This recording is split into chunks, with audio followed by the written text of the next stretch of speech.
আপনার কখনো এমন অনুভূতি হয়েছে কি, যখন জীবনের প্রতিটি পদক্ষেপ শান্তি আর আত্মবিশ্বাসে ভরপুর থাকে? মনে হয় যেন আপনি সঠিক পথেই এগুচ্ছেন, আর বুঝতে পারছেন আল্লাহ সবসময় আপনার পাশেই আছেন। এমনটাই হতে পারে যখন আপনার অন্তরে আল্লাহর উপস্থিতি থাকে। আজকে আমরা এমন 5টি লক্ষণ নিয়ে কথা বলবো যা বোঝায় আল্লাহর উপস্থিতি আপনার জীবনে কতটা গভীরভাবে প্রভাব ফেলছে। জীবনের প্রতিটি মুহূর্তেই আমরা আল্লাহর দয়া ও রহমতের উপর নির্ভরশীল। আল্লাহর সাথে গভীর সম্পর্ক তৈরির মধ্যে যে শান্তি আর সান্ত্বনা আছে, সেটি পৃথিবীর আর কোনো কিছুর মাধ্যমে পাওয়া সম্ভব নয়। এই লক্ষণগুলো আল্লাহর দয়া ও রহমতের চিহ্ন, এবং এগুলো আমাদেরকে প্রতিনিয়ত তার নৈকট্যের মধ্যে রাখে। চলুন শুরু করা যাক, এবং এই লক্ষণগুলো আপনার জীবনে আছে কিনা তা দেখে নিন। প্রথম লক্ষণ, অন্তরে গভীর শান্তি। যখন আপনি কঠিন সময় পার করছেন, চারপাশে চাপ ও উদ্বেগে ভরে উঠেছে, কিন্তু আপনার হৃদয়ে তখনও অদ্ভুত এক প্রশান্তি অনুভব করেন। এই শান্তি কোনো সাধারণ অনুভূতি নয়, এটি আসে আল্লাহর প্রতি আপনার অটল বিশ্বাস থেকে। তিনি সবসময় আপনার পাশে আছেন, আপনার জন্য একটি বিশেষ পরিকল্পনা সাজিয়ে রেখেছেন।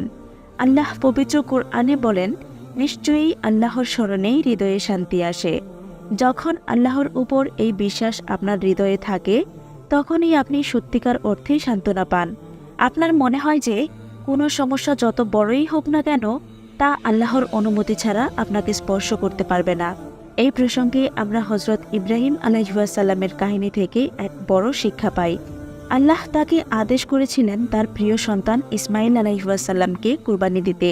পিতার জন্য এটি ছিল খুবই কঠিন পরীক্ষা, কিন্তু তিনি এক মুহূর্তের জন্যও আল্লাহর নির্দেশে সন্দেহ করেননি। তাই হজরত ইব্রাহিম আলাইহিসসালাম আল্লাহর প্রতি অটল আস্থা রেখে ইসমাইল আলাইহিসসালামকে কুরবানির সিদ্ধান্ত নেন। যখন তিনি তার সন্তানকে কুরবানির জন্য প্রস্তুত করেন, আল্লাহ তার এই ঈমানের পরীক্ষা গ্রহণ করেন এবং এক পর্যায়ে একটি দুম্বা তার সন্তানের পরিবর্তে দিয়ে সেই কুরবানি সম্পন্ন করেন। এই কাহিনী আমাদের শেখায়, যখন আমরা আল্লাহর পরিকল্পনার উপর পূর্ণ বিশ্বাস রাখি, তখন তিনি সবসময় আমাদের জন্য উত্তম কিছু নির্ধারণ করে রাখেন। এই বিশ্বাস আমাদের অন্তরে এমন গভীর শান্তি এনে দেয়, যা বাইরের কোনো পরিস্থিতি নষ্ট করতে পারে না। দ্বিতীয় লক্ষণ, নিঃস্বার্থভাবে ভালো কাজের প্রতি আকর্ষণ। যখন আপনার অন্তরে আল্লাহর প্রতি গভীর বিশ্বাস থাকে, তখন আপনি স্বাভাবিকভাবেই ভালো কাজ করতে আগ্রহী হয়ে ওঠেন, তা যত ছোট বা অপ্রকাশিত হোক না কেন। এই কাজগুলো আপনি কোনো প্রশংসা বা মানুষের বাহবা পাওয়ার জন্য করেন না, বরং আল্লাহর সন্তুষ্টির জন্য করেন। রাসূলুল্লাহ সাল্লাল্লাহু আলাইহি ওয়াসাল্লাম বলেছেন, সবচেয়ে প্রিয় কাজ আল্লাহর কাছে সেইগুলো যা নিয়মিত করা হয়, যদিও তা ছোট। এই হাদিস থেকে আমরা একটি গুরুত্বপূর্ণ শিক্ষা পাই। একজন মুমিনের জন্য প্রতিটি ভালো কাজ মূল্যবান, আর আল্লাহর কাছে ছোট বলে কিছু নেই। যতই ছোট কাজ হোক না কেন, যদি তা নিয়মিত হয় এবং তা আল্লাহর সন্তুষ্টির জন্য হয়, তাহলে আল্লাহ সেই কাজে বরকত দান করেন। উদাহরণস্বরূপ, আপনি যদি কারো খারাপ সময়ে তাদের পাশে দাঁড়ান, তাদের প্রয়োজনের সময় সাহায্য করেন, বা এমনকি তাদের মলিন মুখে সামান্য একটি হাসি ফিরিয়ে আনেন, আল্লাহ সেই ভালো কাজটিকে অমূল্য হিসেবে গ্রহণ করেন। এই ধরনের নিঃস্বার্থ কাজ যেমন ইহকালে আপনাকে মানুষের ভালোবাসা এনে দেয়, ঠিক তেমনই পরকালেও আপনার জন্য পুরস্কার অপেক্ষা করে। এই নিঃস্বার্থ ভালো কাজের মধ্যে আসলে লুকিয়ে থাকে আল্লাহর প্রতি ভালোবাসা ও একাগ্রতা। এই আন্তরিকতা আপনার অন্তরকে পরিশুদ্ধ করে এবং আল্লাহর নিকটবর্তী করে তোলে। আপনি যদি নিয়মিত ছোট ছোট ভালো কাজ করেন, তাহলে সেই কাজগুলো একসময় বড় সওয়াবের কাজ হয়ে দাঁড়ায় এবং আপনার জীবনকে শান্তি, বরকত ও আল্লাহর রহমতে পরিপূর্ণ করে তোলে। এভাবে প্রতিটি ছোট ভালো কাজই আল্লাহর কাছে একটি বড় প্রার্থনা হয়ে ওঠে, আর আপনি আল্লাহর সন্তুষ্টির পথেই ধীরে ধীরে অগ্রসর হতে থাকেন।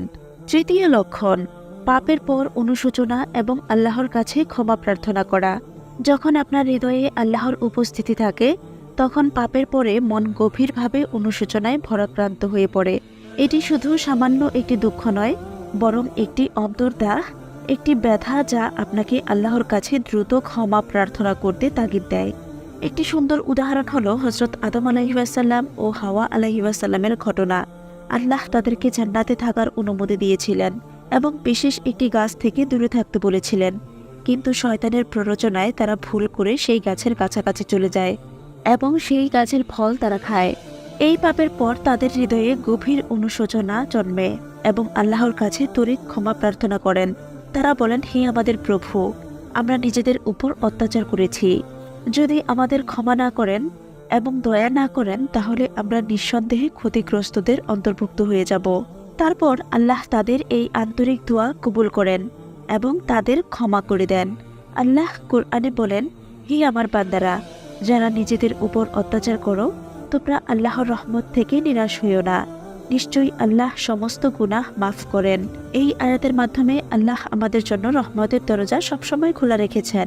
তিনি আমাদের এই বার্তা দিচ্ছেন যে যত বড় পাপী হোক না কেন, যদি আমরা আন্তরিকভাবে অনুতপ্ত হই এবং আল্লাহর কাছে ফিরে আসি, তবে আল্লাহ আমাদের ক্ষমা করবেন। পাপের পর এই অনুশোচনা আর ক্ষমা প্রার্থনার মাধ্যমে আমরা আল্লাহর রহমত অর্জন করতে পারি। এটি আমাদের মনে করিয়ে দেয় যে পাপ থেকে ফিরে আসা এবং ক্ষমা চাওয়াই একজন মুমিনের প্রকৃত বৈশিষ্ট্য। চতুর্থ লক্ষণ, ইবাদতের সময় কাটানোর আকাঙ্ক্ষা।